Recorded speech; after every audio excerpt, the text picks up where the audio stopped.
Okay, now all the things I'm going to cover today are linked. So I'm going to use a diagram as we go along to help show how they connect. If you have your eyes open, you will know that humanity is ostensibly under attack from a number of alleged global threats. These perceived threats are seemingly ubiquitous across the entire world and are having an increasing impact on us all. I call them global psyops because I believe some of them are not even real and others are manufactured by hidden global architects. But even if you don't agree with that, I think everyone can agree, even normies, that the policy, strategic and technological responses to these global threats, whether the threats themselves are real or manufactured, are increasingly impacting on human freedom everywhere. But the perceived threats themselves do not directly impact on everyone's freedom. The impact on everyone's freedom is caused by the tools, some would say weapons, that are being introduced, which are supposedly justified because of the perceived global threats. These are the tools or weapons of technocracy. So first, what are the perceived global threats? We have war and terror, immigration, health emergencies such as COVID, environmental emergencies such as alleged climate change, natural disasters including earthquakes, fires, weather, and threats from outer space including but not limited to asteroids. I have included harmful online speech, which governments have told us are a real danger to everyone, and the yet-to-be-launched cyber attacks, specifically against financial systems or the internet. And finally, artificial intelligence.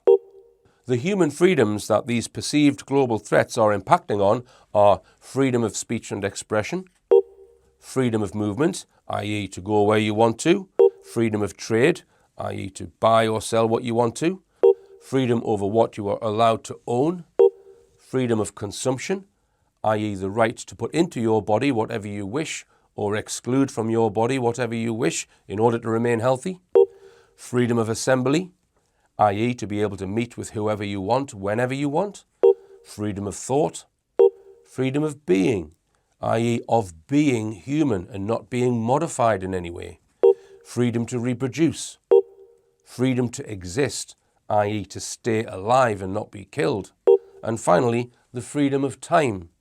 Time to work if you wish, but also time to think, discover the truth, and find out who you truly are. The tools include plain old propaganda, which includes the mainstream media and other media such as films, social media, and education. All of the globalist threats in the left-hand column are pushed into your brain using propaganda. And of course, propaganda can govern your thoughts, which means it can change what you say, where you go, what you buy, and what you eat. It could even encourage you to change your gender, i.e. what you want to be. Propaganda is always at play during war, and the Ukraine conflict is a good example. Please watch show number 304 with Dr. Nick Colostrom to find out the truth about that conflict. Similarly, the recent Syrian conflict, where Assad was allegedly overthrown by rebels. Yes, rebels. US, Israeli and Turkish proxies would be a more accurate description of who contributed to the so-called coup. This would need a whole new show to explore. Drone strikes with targeting using satellites is used in wars, and in some cases use of electromagnetic energy weapon technology. 5G would also fall under the electromagnetic waves heading. Artificial intelligence on the battlefield to advise on targets and strategies is also a new phenomenon. War can threaten your very existence and impacts on trade. We saw this with the blowing up of the Nord Stream gas pipeline during the Ukraine conflict, ending any potential trading of gas between Russia and Europe. I have not covered at all the current Israeli-Gaza conflict on Rich Planet.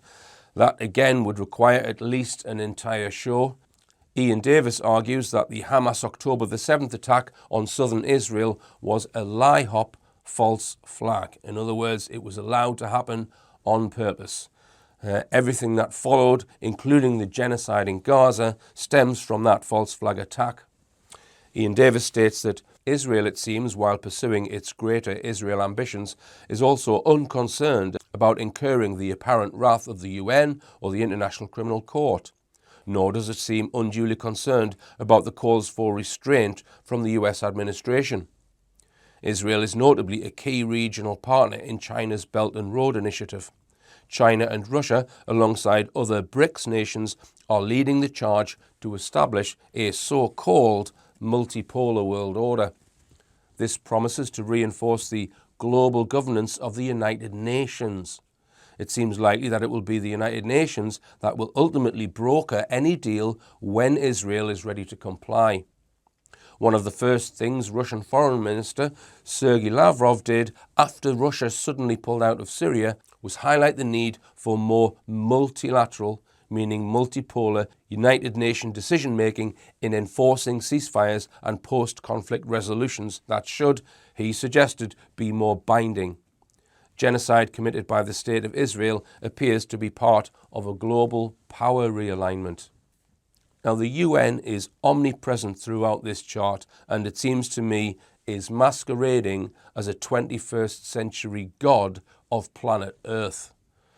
But the UN is only the visible side of this false god. There is a side that remains hidden.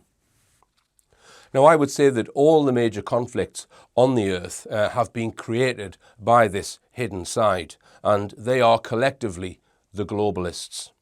There may be stated reasons for conflicts such as territory or religion, but above that, they serve the globalists and bankers well.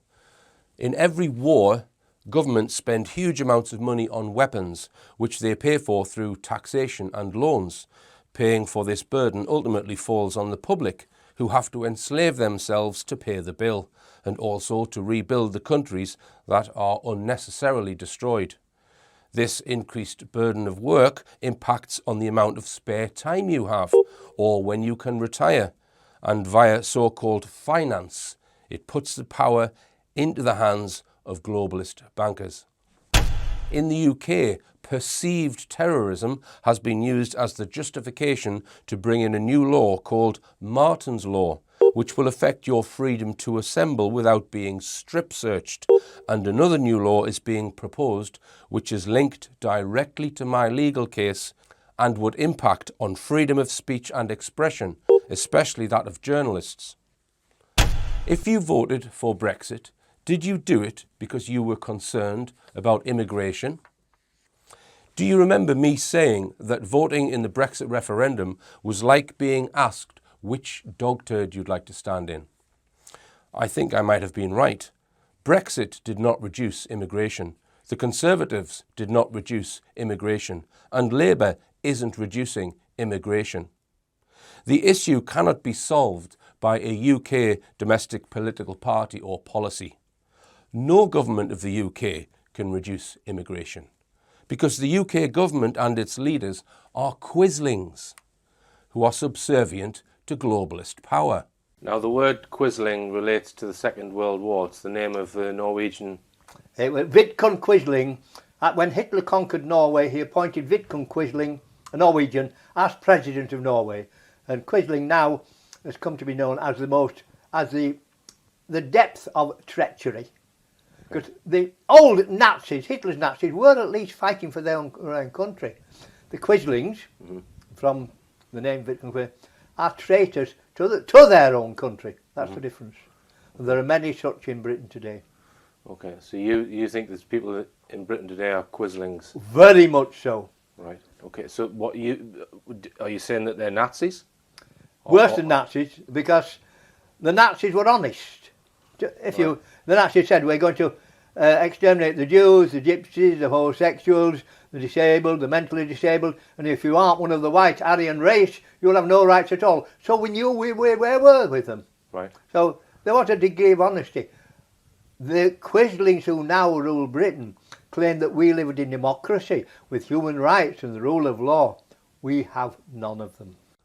You cannot become a Prime Minister of the UK unless you are a Quisling of the globalist cabal. They're only pretending to try and reduce immigration and are happy for everyone to blame it on whoever the current government is. In America, they started building a wall to keep immigrants out. But we don't even need a wall because we have a sea. A sea, a whole 20 miles across, and we still can't keep them out. The problem, in my opinion, is the result of a deliberate, unwritten policy and is not intended to change until the globalists say so. Immigration helps to erode nation-states' loyalty to their national identity, thus reducing those nations' opposition to globalism. But one thing that some people are now begging for to keep the immigrants out is a global digital ID system, which could use biometric recognition, such as facial or iris scanning. This will uniquely identify everyone, which could be used to keep illegals out of the country. But it's not just immigrants that would need to be scanned and tracked. It would need to be everyone, which could impact on your movement, trade, consumption, and assembly. The 2020 health emergency called the pandemic has justified a new global pandemic treaty, which has now been accepted in principle by all 194 United Nations member states. It clearly suggests that any future pandemic will see these new laws being used to enforce much stricter measures on you than in Pandemic 1. Your movement will be affected, stay at home. Your trade, only buy essential items. Your consumption, including consumption of new injections, your freedom to assemble with others will be affected, and possibly even what you can say. All the measures will be far less voluntary if Pandemic 2 raises its head. Having biometric recognition and digital ID will enable them to know exactly who has been injected and who hasn't, and those who haven't will be impacted the most. Further tools of technocracy can be put inside the injections. Advances in nanotechnology, which can fit through a needle via an injection, are voluminous. You can find a database of nanotechnology papers that I put together on this massive subject from this link. There's some good bedtime reading in there. I need to update it. The last paper I added was in 2022, but I've been a bit distracted since then. If you know of any more papers on nanotech research, please send them to me and I will add them to the database, or indeed earlier ones. In vivo, that's inside the body, nanotechnology can do many things, including kill you, control your thoughts, monitor your thoughts, change your behavior, and make you infertile. Not to mention possible genetic modification technology called CRISPR. See program number 299 on this. CRISPR, which can be injected into your body, changes your DNA. Thus, it can modify who you are, and was allegedly, unbeknown to the entire population, put inside the booster or the community jab, which, if true, was illegal. The so-called climate emergency has justified the UK government's zero emission mandate, which is part of the 2008 Climate Change Act. It states that 80% of new cars and 70% of new vans sold in Great Britain will be zero emission, that means electric, by 2030, increasing to 100% by 2035. September 2024 saw the last coal-fired power station in the UK close. The phasing out of fossil fuels impacts on your freedom to buy, consume and own what you want. If you have any actual evidence that the actions of human beings has or will cause the climate to significantly change, such that dangerous things might happen to us, please send it to me, because I'm not aware of any. Again, more data that looks at the relationship between temperatures. This is the count of hot temperature records set, similar to the data I just showed you. 1930s were by far greater than recently in the past couple of decades. And look at the relationship to CO2. There was no correlation whatsoever to CO2. And in fact, this big hot spell in the 1930s occurred before CO2 began to rise. And so it cannot have been caused by CO2. And then we've had some cooling in between and then another warm period. There's nothing mysterious about global warming. It happens all the time. That's not the issue. The issue is what's causing that global warming. And the same thing is true if you take almost any place. Here, 100-degree days compared to CO2 for New York City. Again, there's no relationship between CO2 and the number of hot days in New York. So the conclusions are that 80% of all maximum temperature records were set prior to 1960, before accelerated human CO2 emissions began in 1945. Thus, the present conditions, the present warming, or the recent warming, has nothing to do with CO2. Present drought conditions in the Midwest are part of the normal weather pattern. This is weather, not climate. Climate is generally taken to be a period of about 15 years or so. Weather is day to day, year to year, whatever. So if you're looking at an annual number, that's weather. It's not climate. And so what we're looking at when you see a severe storm or a period or an unusually cold or warm winter or summer, what you're looking at is really is weather and is not related to global climate. Weather extremes happen all the time, regardless of what the climate is doing. And the present drought conditions are not as severe as those in the 1930s, the warmest decade of the century before CO2 level. So what happened to global warming? I mentioned earlier that global warming stopped in 1998. And my guess is you probably have never heard that, because the press will not print anything which is adversely related in any way to CO2 as a cause of a climate change. But here's the real data. The graph on the left-hand side is temperature on the left-hand axis and year. This is satellite data. This is the best data we have. It is untampered, unadjusted. It is taken from real readings from satellites, and it gives a good overall global average. This peak right here is 1998, and since then it has gone down, came up a little bit, and as in recent years has been on a sharp downward bend. I'll show you what the overall trend is for the decade in a moment. And that is confirmed by ground measurements. These are mostly ground measurements. The top two here are satellite measurements compared to ground measurements, which are these lower three colors right here. And you can see the shape of the curve is essentially the same. So the ground data and the satellite data essentially agree that we have indeed had global cooling for the last decade or two. We often hear the figure 97% of scientists agree that global warming is real. Therefore, it's a done deal. We've got to stop denying it. Right? Correct. Where does that figure come from, Andy? Well, this figure actually, as I understand it, comes from a survey which was done by Zimmerman and Duran. I don't have a date for the survey, but there's an article where this is discussed in the Wall Street Journal. And what actually happened was, this was, I think, was a graduate student was doing some type of research into climate science. And he then polled a number of scientists to get their view on whether global warming was actually happening. And so he actually sent out a questionnaire to over 3,000 scientists, but only 79 of them responded saying that they agreed that the global warming was real. So essentially we have a response of 79 out of 3176, creating this 97% figure. The UN's strategic development goals are all based on there being some sort of climate emergency in which the Earth could overheat and the oceans evaporate if we don't change our ways.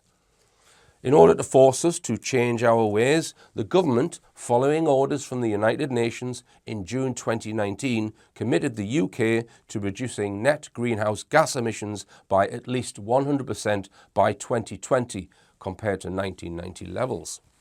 This legislation means that organisations that have a carbon footprint which is deemed to be too high can face huge fines. Businesses in this situation can buy carbon credits, which means that they can offset their carbon footprint to avoid the fine, so that their organisation can then continue to emit exactly the same amount of carbon into the atmosphere. The huge amount of money that is raised in this way then goes into balmy projects to supposedly save the planet. Here's a clip of Andrew Johnson talking about one of them. I received this from a lady who lives in the Isle of Wight, and this is quite alarming as well. because it shows you what the climate alarm and propaganda can be used to make happen. It's a Solent CO2 pipeline project, pipeline corridor consultation. Now, this lady that sent me this lives on the Isle of Wight, which is just off the south coast of England. And what they're planning to do is build this giant pipeline under the Isle of Wight to carry CO2 in and sort of put it in the sea or something. It's one of these CO2 sink schemes. And you can see here these various proposed routes, you know, and I mean, it's just, if it wasn't tragic, it would be funny. The fact that they're building something on this scale, you know, on a sort of geographic scale to move around CO2, which has nothing to do with the warming of the Earth, if it is indeed warming naturally, or whether it's been done by geoengineering technology. But this shows you the sort of length, and this is probably one of many projects that are going on around the world. Some of these have probably already been built, for all I know. It's just absolute madness, you know, and I would like to send my climate change book to the people that have come up with this documentation. I mean, this report itself will have cost, you know, £500,000, £1 million to produce. You can see by the detail and the surveys that they will have done for this. Absolutely crazy. And these people have absolutely no clue what they are talking about and what's behind all this utter nonsense which they've used as a justification for this ridiculous project, which is going to cost billions of pounds if they go ahead with it. So, you know, I just hope there is something that can stop them. I mean, I should send them my book. I will. I've seen the email address here now, and I'm going to send them a link to my book. But it's just, these people are just they're just in scientism, you know. This is not science. They don't know what they're just responding to propaganda that's been going on for 30, 40 years now. So there you are. I can't really say much more than I've already said. But if you want to write to them, you'll find this. You'll find the link to this document. I'll include that in the links for this video, so you can read it and write to these people if you want, and tell them what ignoramuses they are in a you know, a nice way, which is what I'm going to try and do. Andrew in great form there. As he said, these projects are insane and unnecessary. However, they now attract billions of pounds and dollars thanks to net zero legislation. These unnecessary projects buy up natural resources, including land, farms and forests, thus impacting on the public's ability to continue to own them. This impacts on people's ability to trade, such as farmers. It effectively allows for the theft of the planet from the public into the hands of a few global corporations on a global scale. This is an example of the public-private partnership in action, otherwise known as the cabal, where the public side, i.e. the government, make the rules to allow the private side, i.e. corporations, to acquire, some would say steal, assets from the public. Net zero is also implicitly about impacting on everyone's consumption of energy, and it also impacts on how much people can travel. The newly acquired assets will be surveilled by a network of newly installed global satellites.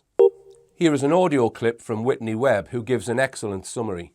This sweeping global effort to put everything in, yes, I mean everything, on a global unified ledger with unique identifiers in order to enable the new financial system that will launch in earnest well before 2030, but that seems to be the year that a lot of this stuff rotates around. And this new financial system rests on a few pillars. Those include interoperable digital ID, an internet where you're not allowed to be anonymous, there isn't even the illusion of privacy, interoperable digital wallets that enable both public and private sector programmable and surveillable money. This is known as CBDC, Central Bank Digital Currency, which I will come on to in detail in a moment. In energy and commodities as currency, and another one being the tokenization of real-world assets. And a key component of this system involves the tokenization and securitization of the natural world, which is converting natural resources into tokenized representations of natural capital that can be stored and traded on a global network of interconnected digital wallets and exchanges, Every tree, every stream, reduced to carbon and water credits to be traded in sweeping new markets that are underpinned by mass surveillance, voluntary in name only, and imposed upon the planet under the guise of saving it. However, the tokenization won't stop there. Beyond natural capital, we have social capital, we have human capital, and the plan is to have all of it, even the most mundane, controlled, surveilled, and made tradable through blockchain technology and marketed as salvation for the planet, the economy, our society. But as we will discuss today, this marketing is all a ruse for a theft and a coup so massive that millions of dollars are being spent precisely on distracting the public from what is being foisted upon us until the time that they believe it will be too late to change it. Another key unifying theme is the role of debt in this new monetary paradigm and in efforts to sustainably develop the world. Note here, any sensible, fair person designing a new global monetary system would want to eradicate the reliance on debt and usury. Would they not? But that isn't the plan, because fomenting debt has always been one of their main levers of control, and they've no intention of excluding this cancer from the new system. The same groups that have used debt to rob, pillage, and economically enslave entire countries are gearing up to do the same, but on a much grander scale, thanks to new technology and the erosion of any policy protections against plunder by the same financial criminals that gave us the financial crises caused by junk bonds, savings and loans collapses in the 80s, the collapse of different currencies in the 1990s, the implosion of the collateral mortgage obligations in 2008. I could go on. The way to defeat them is to systematically destroy the trappings of altruism for planet and people, in which they have cloaked themselves, and reveal what they are really doing, sucking us and the planet dry to feed their planetary Ponzi scheme. As she mentions, a new global digital monetary system, or smart money, is one of the tools being launched, in part at least, to help deal with the alleged climate emergency. I'm going to cover the new global monetary system now, which will take some time to get through. But stay with me, because this is a massively important issue that is going to affect everyone. From now on, when I say commercial bank, this means a bank that the public can bank with, like Barclays. One important thing to understand about your money is that there is a distinction between cash and the money you hold in your bank account. The money in your account is a liability on your bank. Your bank owes you the money in your bank account. Cash is a liability on the central bank, the Bank of England, not on your own bank. The Bank of England issues all the cash. So if you take money from a cash point from your account, you have acquired some Bank of England money. So what happens is your bank has to pay the money that was deducted from your account to the Bank of England. The same is not the case if you pay for something from your bank account directly to someone else's bank account. The liability that your bank owes you is transferred to another bank's liability to owe the person you sent the money to. The Bank of England oversees large payments once a day between all the banks to settle these bank-to-bank payments, the payments being made in wholesale money. But the Bank of England don't hold bank deposit money, but they do hold cash. With the new CBDC system, this new digital money will also be a direct liability on the Bank of England, like cash is, not a liability on your own bank. So it does look like CBDC money is going to mean the Bank of England issues CBDC instead of cash. It does look like a replacement, although they keep saying they don't intend to remove cash altogether. You may recall a short 15-minute film called Johnny's Cash that I made explaining the draconian possibilities that could arise once money becomes surveillable and programmable under a CBDC, central bank digital currency system. Please watch that show. It's number 300 if you haven't seen it. In it, I explained how the current system works and the potential devastating impacts on our freedom if and when the current system is replaced. In the film, one of the diagrams showed a customer using the new system to spend money. It showed the client communicating directly with the central bank's blockchain, making a purchase. Now, I'm going to update this because it seems very likely that customers will communicate with the central bank via a private sector payment provider. These are called PIPs, Payment Interface Providers, or ESIPs, External Service Interface Providers, or existing commercial banks could also carry out that function and be PIPs. I will refer to them generically, this group of providers, as payment providers. The payment providers will communicate with the central bank through an interface called an API, Application Programming Interface. This communication protocol will be defined by the central bank, and the role of the payment providers will also be defined and regulated by the central bank. The debate which is currently happening now is what will be the role of the central bank, what will be the role of the payment providers, what data will the central bank hold, what data will the payment providers hold, and where will the digital money reside throughout the transaction process. The outcome of this debate could decide who wins and who loses in the long run. Will commercial banks become redundant, for example? This is not clear.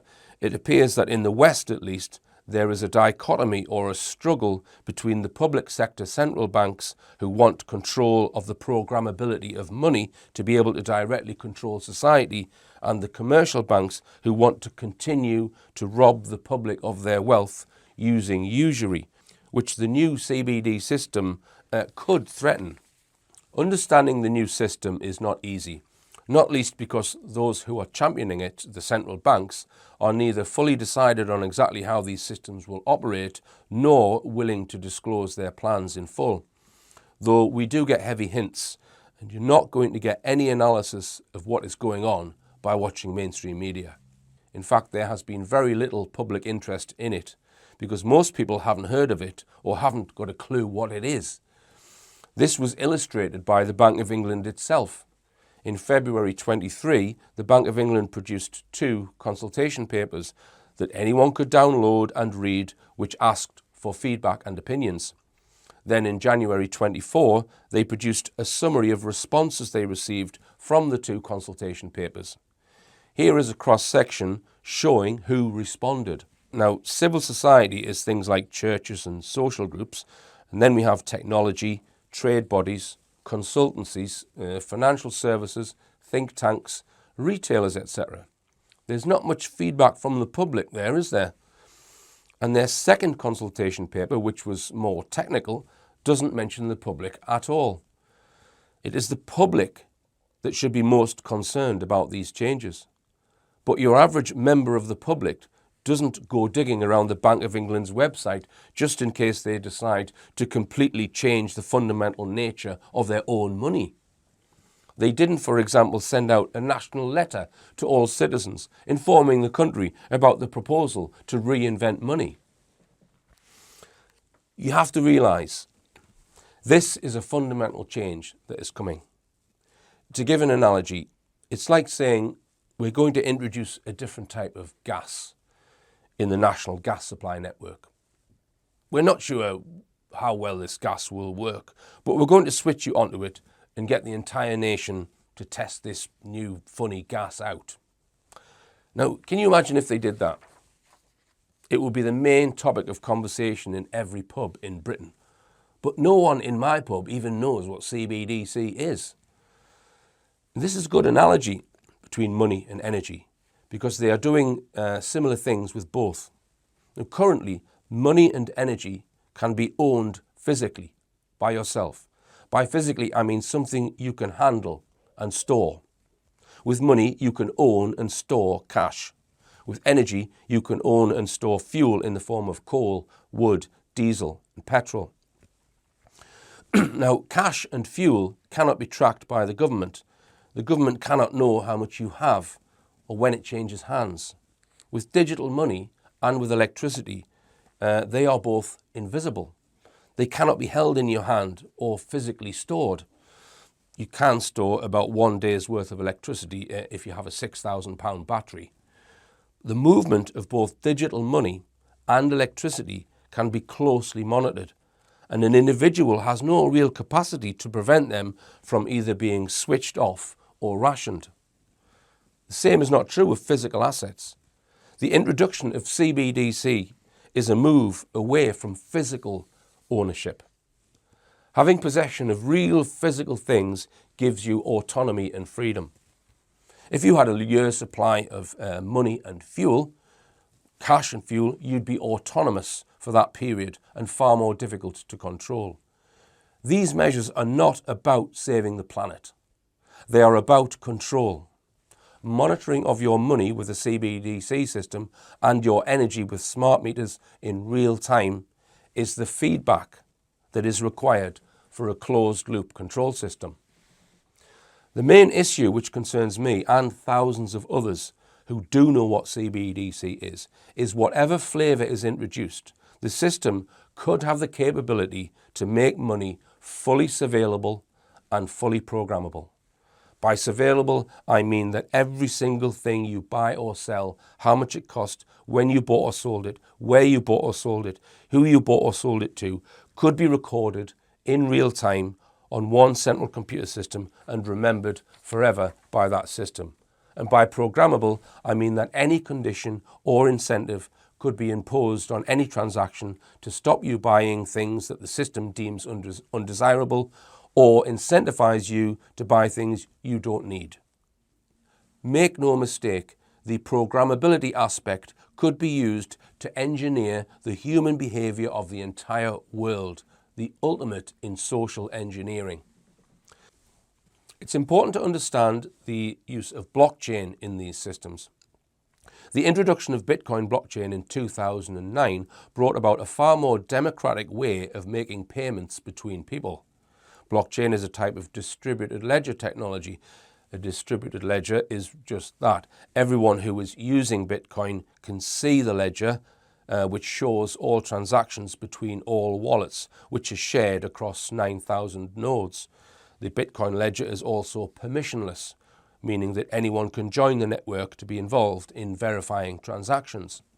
The system has no central authority, which is why governments who like to maintain central authority don't like it. But the developers of the CBDC systems recognize how the blockchain can be used for their benefit, and many of them have decided to use it, but have modified it so that the control is centralized, not distributed. This is done by making it a permissioned ledger where only authorized financial institutions are part of the network for verifying transactions and seeing the ledger. Now, personally, I think, and many agree with me, that if we are going to have a new cashless digital system, it should be totally decentralized and permissionless, where there is no need for a central bank. And no one can introduce any controls or incentives on your spending unless everyone else in the network authorizes it. A truly democratic system. But the authorities don't want this. They say it could be used for criminal activity. Well, it could, just like cash can be used for criminal activity. But we haven't banned cash, just like we haven't banned knitting needles, because they can be used to stab people. This argument about crime is flawed for another reason. In the new system, the Bank of England say that they will not be issuing the wallets or verifying the identity of people who sign up for a wallet. That will be done by the payment providers, and those companies will not be able to hold any of their customers' money. All the money will be held on the Bank of England's central ledger. The payment providers will be responsible for storing your personal details, your name and address, etc. Providers will operate under strict rules not to reveal to anyone your wallet ID or your personal details, just like commercial banks do now. However, as is the case with a normal bank account, if you are under investigation for a suspected crime, the police can go to your bank and get details of your transactions. The same would be true of the new system. The police would need to go to the payment provider and request your wallet ID for their investigation. They would then have to go to the Bank of England and find your transactions held on the Bank of England's ledger. But there would be nothing stopping them from designing a distributed ledger, just like Bitcoin, where there is no central bank, but the creation and administration of the wallets and the ID verification process is done by regulated payment providers. Once the police have obtained your wallet ID from the provider, they could then just look up your transactions on the publicly available blockchain ledger. Such a system would be no less vulnerable to criminals than the current system is. Their excuse for wanting a centralised, non-distributed ledger because of crime does not hold water. What they want is to have all the control and thus all the power in the hands of a tiny few central bankers who are unelected and many people consider criminals in their own right.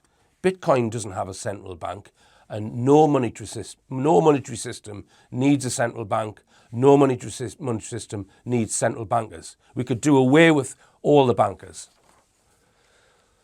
Now, the organisation that is overseeing this global transition is the BIS, the Bank for International Settlements, which is effectively the central bank of the world and sits above all the major central banks around the world, and has been pushing to get all the world's central banks to implement CBDC. This diagram produced by the BIS shows three broad ways that a CBDC could operate. Note that in all three it says CBDC is a claim on the central bank. In the current system, your claim is on your own bank, not the central bank. So this appears to be a major difference to the money held in your current account. For example, if your bank went bust and you were not insured, you would lose all of your money. If your payment provider went bust, you would not. The first model is single-tier retail CBDC. If you have watched show 300, this model is the same as the model that I described, where all transactions are communicated in real time to the central bank, which can run a huge blockchain program handling every CBDC transaction in the country. In this system, there is no intermediation, and the central bank stores details of all transactions in real time.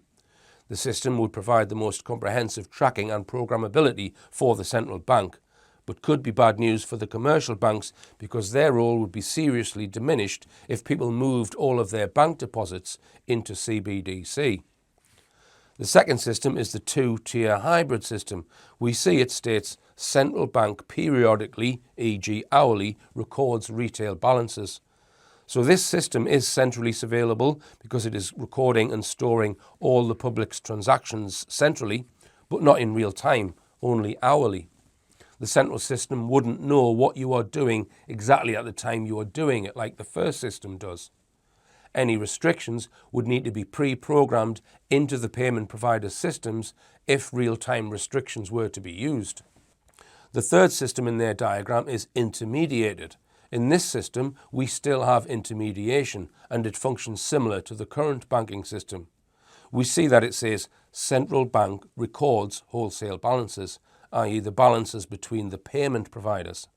This system cannot centrally surveil transactions, therefore could not itself restrict specific purchases or store any of the public spending data. It could still impose restrictions by forcing payment providers to impose predefined spending restrictions.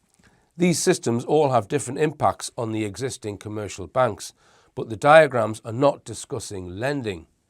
It's not clear from what I can see how the process of lending will operate if lending is taken over by the CBDC system.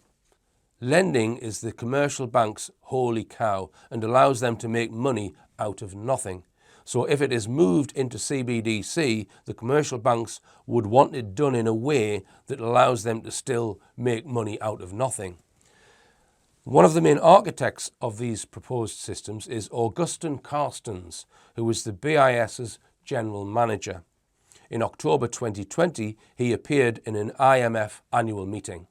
Now, in all our analysis on CBDC, in particular for the use of general use, we tend to establish the equivalence with cash, and there is a huge difference there.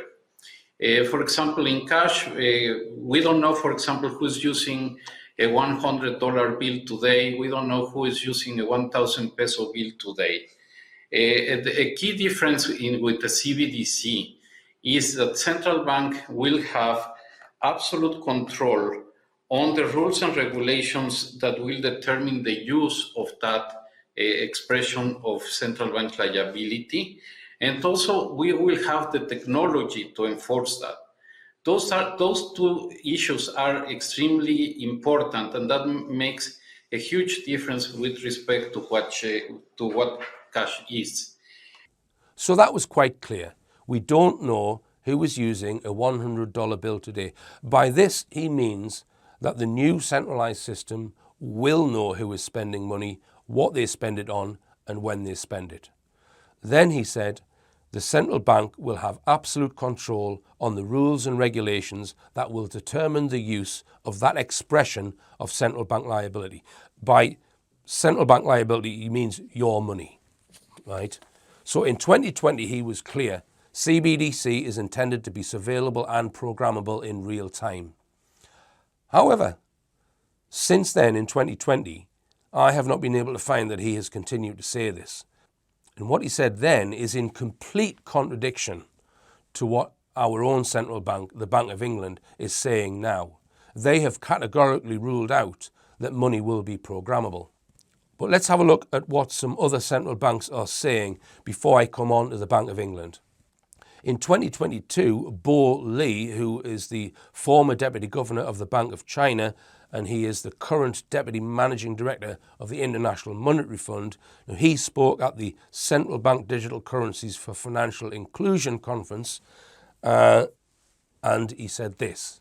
And finally, the third way we think CBDC can improve financial inclusion is through what we call programmability. That is, CBDC can allow government agencies and private sector players to program, to create smart contracts, to allow targeted policy functions. For example, welfare payment. For example, consumption coupon. For example, food stamp.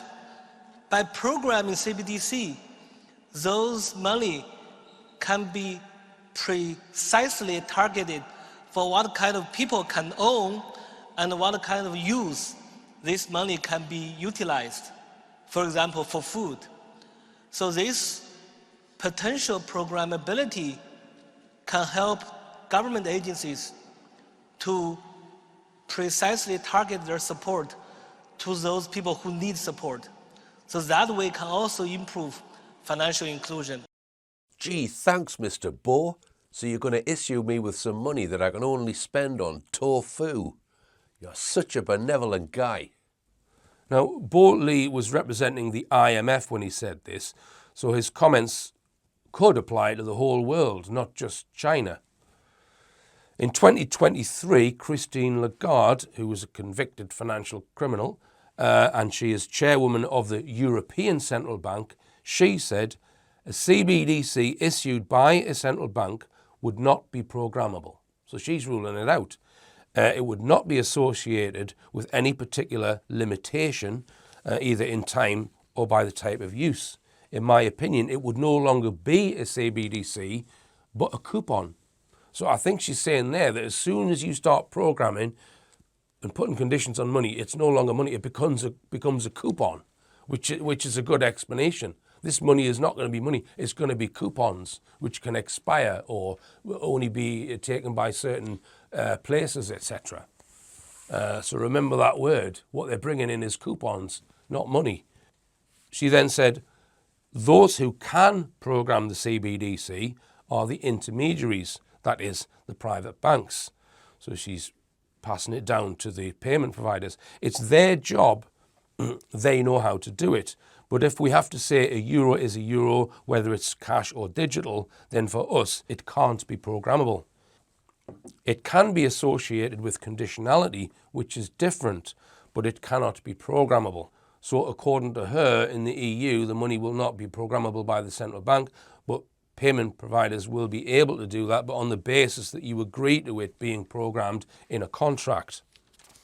Now, in Russia, this article states, the digital ruble is meant to complement physical cash and non-cash transactions. So again, they're saying they intend to keep cash in Russia. And on the programmability aspect, this article from August 23 states, a senior Russian legislator reiterated that the digital ruble will be programmable and transfers can be restricted. Now, in order to justify this comment on programmability, he gave the example of parents ensuring that children spend pocket money on meals and textbooks rather than games, right? So from that statement, it looks like the Russian central bank will have programmability. This article from 2024 states, Bank of Russia eyes extensive introduction of digital ruble from 2025. Okay, so they're getting their system up and running now in Russia. It will be interesting to keep an eye on Russia to see if they keep their promise of firstly keeping cash, and also to see how they program the money and whether there's any problems with that. So to me, it looks like the countries where they can get away with it, such as Russia and China, the money will be fully programmable from the start, whereas countries like the UK and in the EU, they are denying that there will be central bank control, but saying that the private sector can program the money, but only in the way that customers will agree to.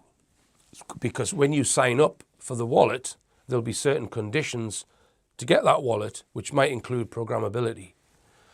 Now, in March 2024, over 130 countries were actively engaged in CBDC research, with 3 countries having already launched CBDCs.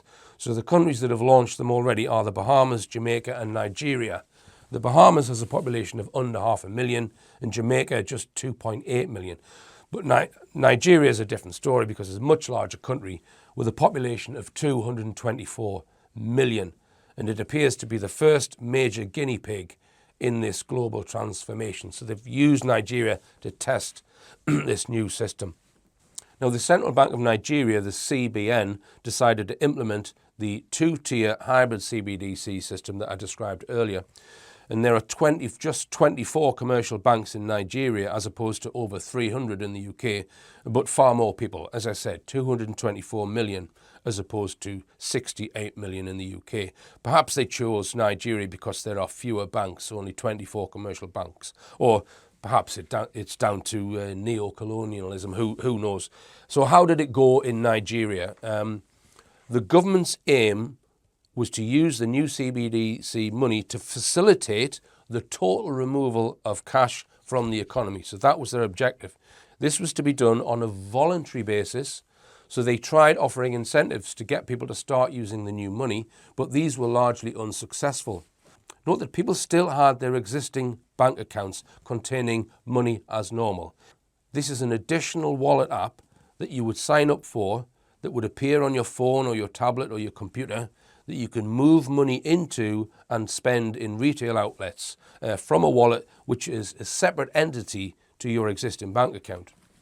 Now, because of the very slow uptake in January 2023, the government began restricting cash withdrawals from cash points to £180 per week for individuals and equivalent to £180 a week and £900 for businesses, hoping that people would sign up for their new wallet and start using the money instead of using cash.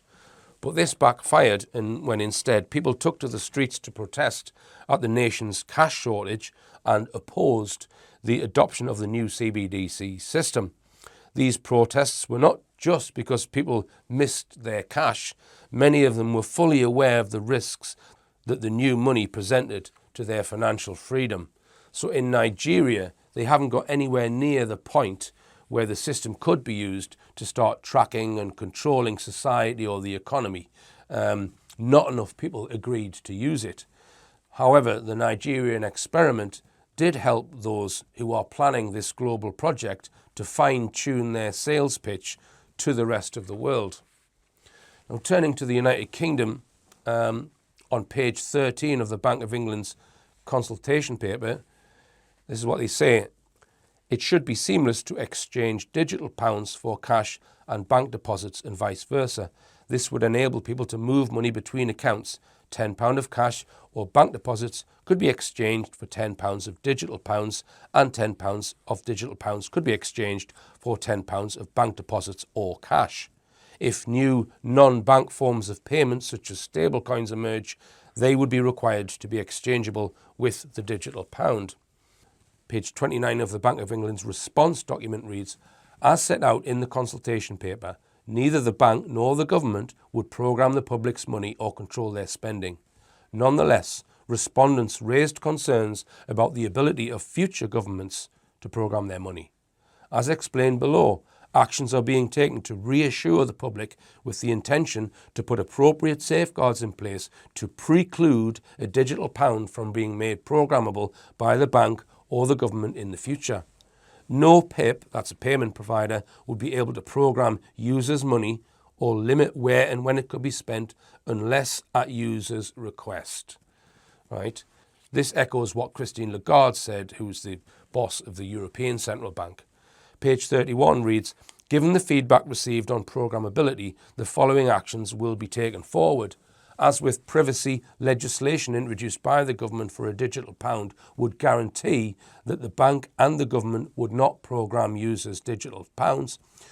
During the design phase, the bank and HM Treasury will explore further technological safeguards against programmability initiated by the bank or the government, including future-proofing any regulatory regime to keep pace with technological developments.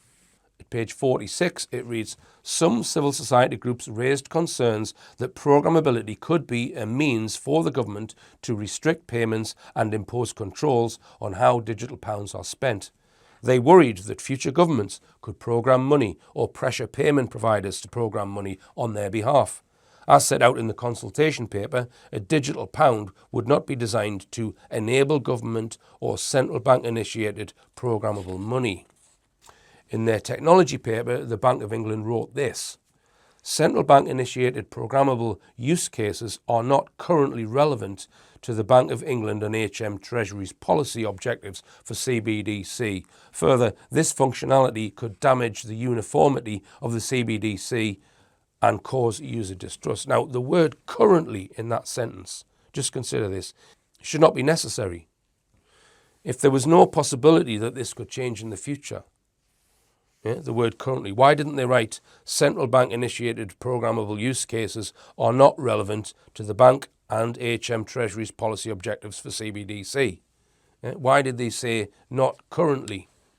Now, the Bank of England also in the statement are recognising that the public don't want it. Now, even if a system is set up and fully implemented where the money is not programmable, it will be very easy to modify that system at any point in the future to make it programmable. In a paper published in July 24, the Bank of England said this: the core ledger would be a single piece of infrastructure that could be updated and upgraded as demands and needs change. Demands from who? On the payment providers programming the money, the Bank of England said this: the central bank would aim to support programmable functionality and use cases which are designed to give users greater functionality from their wallets and CBDC holdings.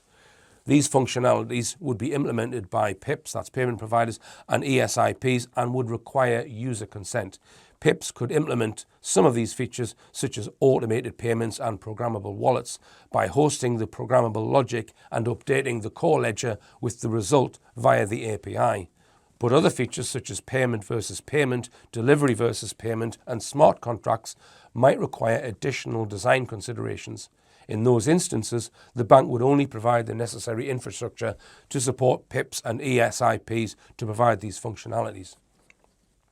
Now, as I mentioned earlier, CBDC wallets, like normal bank accounts, will be able to be accessed by the police if someone was under investigation. In other words, the system will be sympathetic to crime prevention measures. So I just wonder that if there's certain payments that they want to restrict, if they make them a criminal offence, so for example, overspending on something that's been rationed by the government, if they were to make that into a criminal offence, whether this would provide justification for the central bank to put that, to program that into the money. Another way around their promise not to program the money would be to create some sort of disaster in which people were begging for their money to be programmed. Now, we must bear in mind that in 2020, Augustin Carstens, who was at the very top of the tree of this global project, he was very clear. He was very clear of the intention to make CBDC money programmable. Nobody on this planet owns the essence or the concept of money. Money was established thousands of years ago So no tiny group should have the right to redesign its function and purpose without permission from anyone else. Shakespeare did not own the English language. Astronomers do not own the stars. Farmers do not own nature. And bankers do not own money. Why should we be letting a tiny group of fat cats reinvent something that they had no involvement in inventing in the first place? It's almost like reinventing the Earth's atmosphere. Money is so fundamental to our lives. Nobody has the right to change the concept of money, and nobody has the right to fiddle with it. The concept of money is jointly owned by 8 billion people on this earth. It is not owned by fat, greedy bankers. If any issue warranted a referendum, it is this one. And one of the options on the referendum should be to decentralize the monetary system like Bitcoin is now and get rid of the bankers completely. They really are not needed, folks. Cryptocurrencies function perfectly well without any bankers being involved. So how might it be introduced? Well, it's interesting that in Nigeria, they tried to persuade people to adopt the new money voluntarily, which didn't work. This raises an interesting question, which I haven't found a clear answer to yet, which is how will the economies of the world transition from what we have now to a fully accepted CBDC system? Here are some quotes from the Bank of England's consultation document, which might provide a clue. On page 80, they say, the bank would place some limits on holdings of digital pounds, at least during its introductory period. An individual limit of between 10,000 and 20,000 is proposed.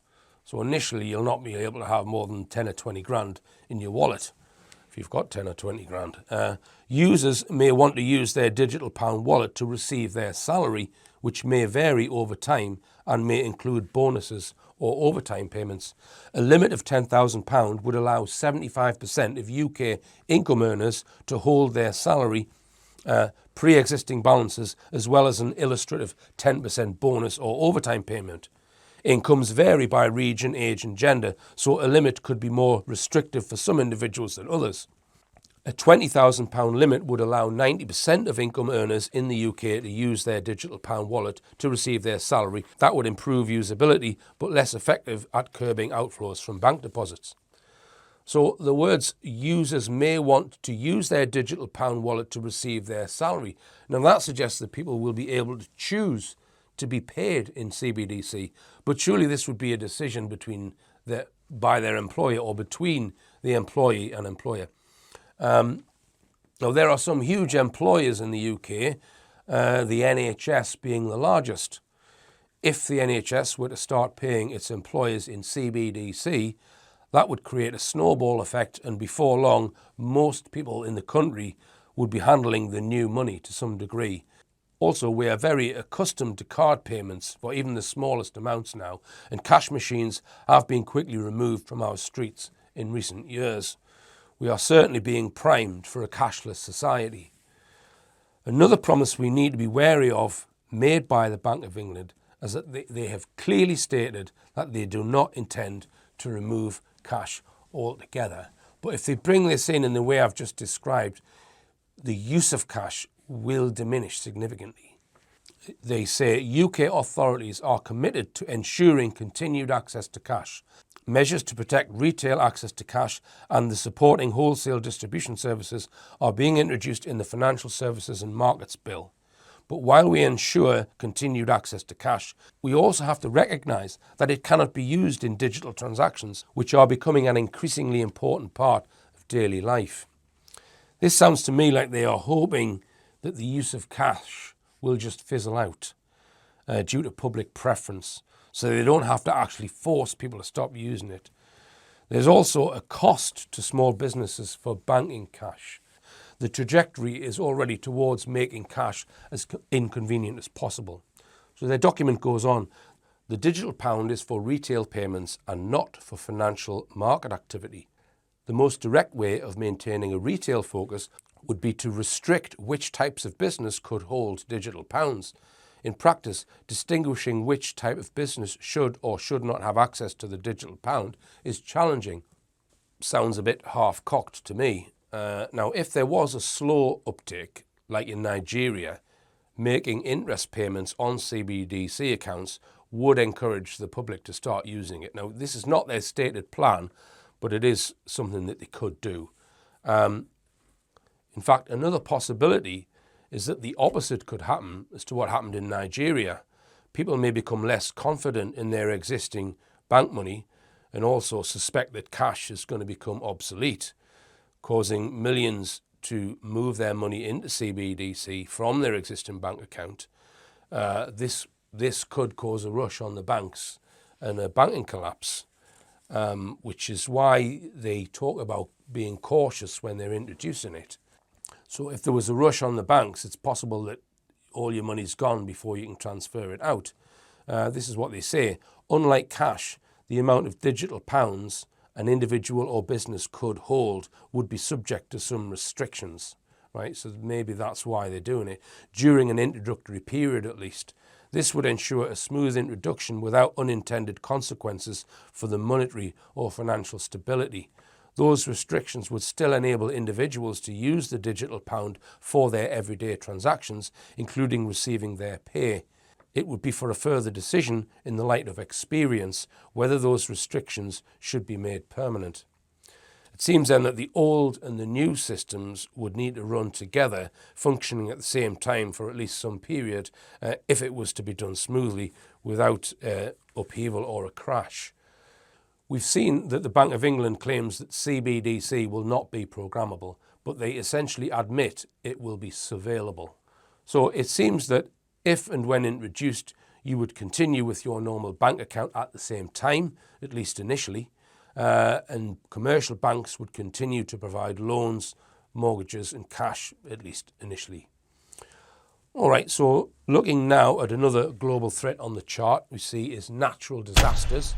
There have been a number of natural disasters that have occurred in nations where, to me, the disaster seems very convenient for a geopolitical purpose. I won't list them because the problem with such cases is they're almost impossible to prove. Now, weather modification technology has been around since at least the 1960s. There is no doubt that it is possible to engineer what look like natural weather disasters. One event we can look at is 9/11. We know the towers were turned to powder using a directed energy weapon. This was proven 15 years ago in this book, Where Did the Towers Go? Have a look at that if you haven't seen it.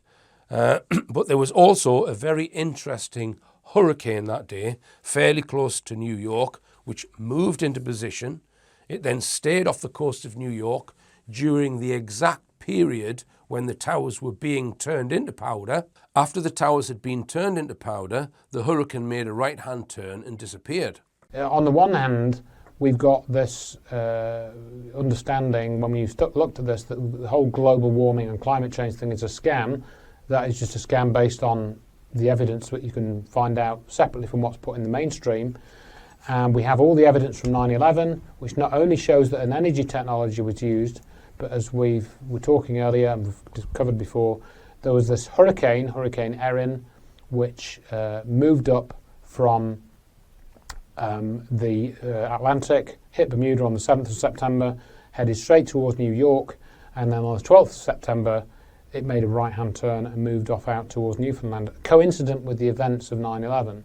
So in other words, when you start to look at that data and consider the timing of it, my contention would be that somebody was able to control the weather. And if you look at some of the evidence in Dr. Judy Wood's book and on the website, drjudywood.com, you will see more weather data which indicates they were able to finely tune aspects of the weather on that day. So in other words, if they can control the weather, then why do we need to worry about there being a CO2 volume affecting the weather, now or in the next 10 years? Because they've got technology where they can already affect the weather. Now, a hurricane creates charge separation in the atmosphere and sets up an atmospheric electric current, resulting in a fair weather current, which is some radius or distance from the hurricane. Now, we know that there was fair weather on 9/11, so there would have been an electrostatic field and a fair weather atmospheric current whilst the towers were being turned into powder. So I wonder that perhaps this field or current was required in order to enhance the operation of the directed energy weapon, which was undoubtedly used. Last year we saw what were called riots on the streets of the UK. Again, this is another issue that would take an entire show to expose properly. You can find articles by Iain Davis on this issue from this link. Now, following these riots, we saw people being sent to prison for things they posted online. Offensive social media posts have helped to justify new legislation, the Online Safety Act, which is now impacting on freedom of speech and expression, and to a degree, freedom of thought. Next on the list of global threats is the soon-to-be-launched cyber attacks.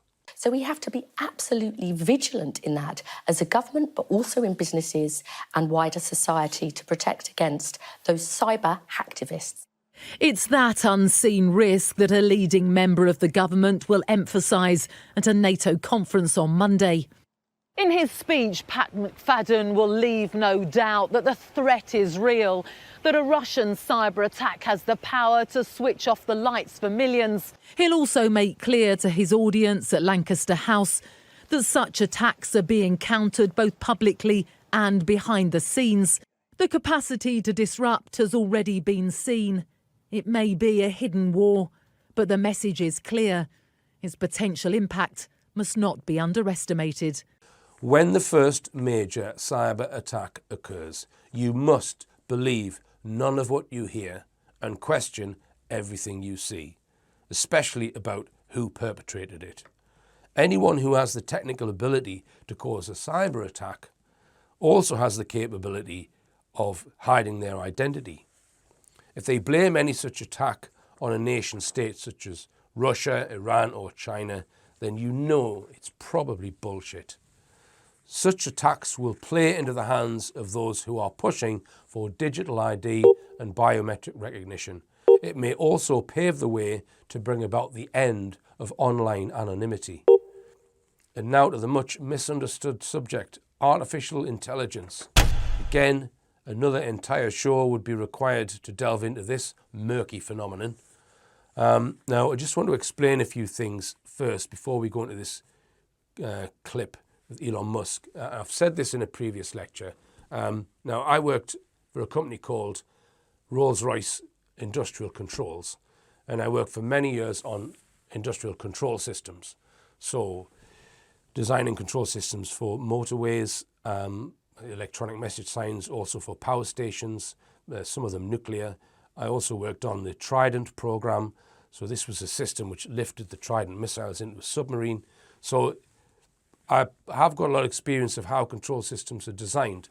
And one of the terms used in the control system world is safety critical. If a control system is safety critical, it means that if it goes wrong, there's a likelihood people are going to die. Right? It's a safety critical control system. Now, in control systems, you use state transition diagrams to define the system. This is where your system will always be in a known configuration or state. And so there's no randomness in there. You must always be able to predict what that system is going to do for every eventual outside possibility. So all of its inputs, and the systems are tested very rigorously. So all different conditions in the outside world that could happen, they're put to that system to make sure the system always responds in the same way. So there's no randomness in there. They are what's called deterministic. You can always predict what they're going to do. You cannot have randomness. And you would never put artificial intelligence into a safety critical system. That would be because artificial intelligence comes with this huge database of knowledge. And you don't know if that knowledge is going to be applied differently in different... You just wouldn't put artificial intelligence into a safety critical engineering project, right? So my opinion is the world should be totally safe with artificial intelligence because it should never be applied to something which has the capability to endanger life. And that's why when Elon Musk talks about it, he's just talking absolute shit. He's fear-mongering, because I believe that artificial intelligence is going to become the new patsy, right? And it's not the intelligence itself which is going to be controlling it. It's the programmers who are going to be controlling it. So here he is himself, the man himself, the globalist quisling, the quisling Elon Musk. No question in my mind whatsoever that all transport, with the ironic exception of rockets, will go fully electric. Everything. Planes, trains, automobiles. Well, a lot of trains are already electric. All ships. How much do you see artificial intelligence coming into the workplace? I think people should be really concerned about it. I keep sounding the alarm bell, but until people see like robots going down the street killing people, like they don't know how to react, because it seems so ethereal. AI is a fundamental risk to the existence of human civilization, in a way that car accidents, airplane crashes, faulty drugs, or bad food were not. They were harmful to a set of individuals within society, of course, but they were not harmful to society as a whole. AI is a fundamental existential risk for human civilization, and I don't think people fully appreciate that. Is kind of a deep intelligence in the network. You say, well, what harm could a deep intelligence in the network do? So, well, it could start a war by doing fake news and spoofing email accounts and fake press releases, and just by manipulating information. The pen is mightier than the sword. As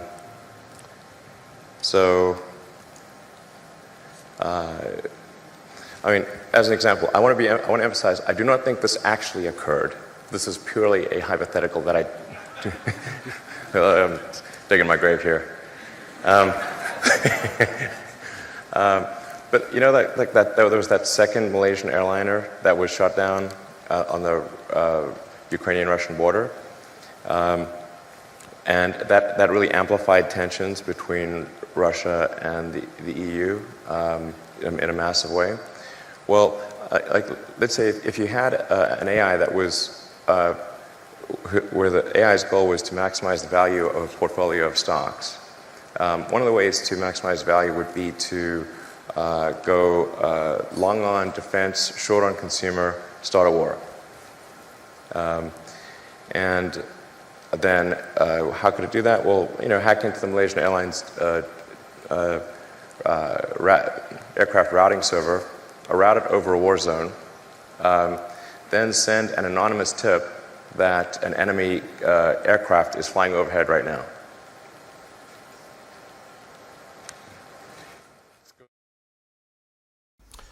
So mark my words, AI is going to be used as the next generation of patsies. You don't need to brainwash Lee Harvey Oswald to pretend to kill a president if you can just program your AI. Now, apparently AI was used in the battlefield in Syria to recommend targets for military drone strikes. And we saw in July 24, the leader of Hamas was tracked by a drone before being killed by Israeli forces. Here's the drone footage before he was killed. Now, you can't really identify him in that clip, but that's the claim anyway, that he was killed. Now, AIs and drones, what a deadly combination. What a perfect way to create a patsy. To say that your AI somehow took control of your military drone. Now, we've not seen any death or damage in a domestic setting being blamed on AI yet. But mark my words, it's coming. And mark my words, believe none of what you hear and question everything you see if and when that happens. Now, on the subject of drones, let's just make a quick comment about the drone sightings in the United States before I finish. Now, firstly, why would it be in the news that someone's seen a drone at night? I see drones all the time. I don't report it to the news. So is the whole story just people seeing normal drones? Now let's just say that these are different drones.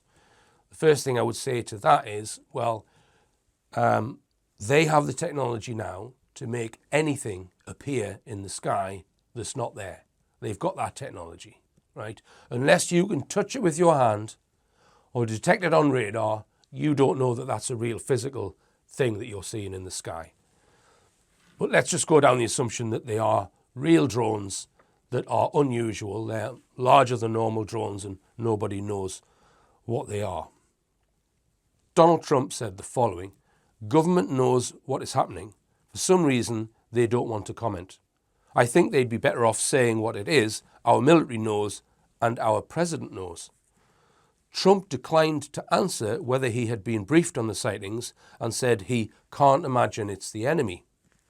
Trump also suggested the drones couldn't be flying without government knowledge. He then said, let the public know and now. He wrote on his Truth social media platform, otherwise shoot them down.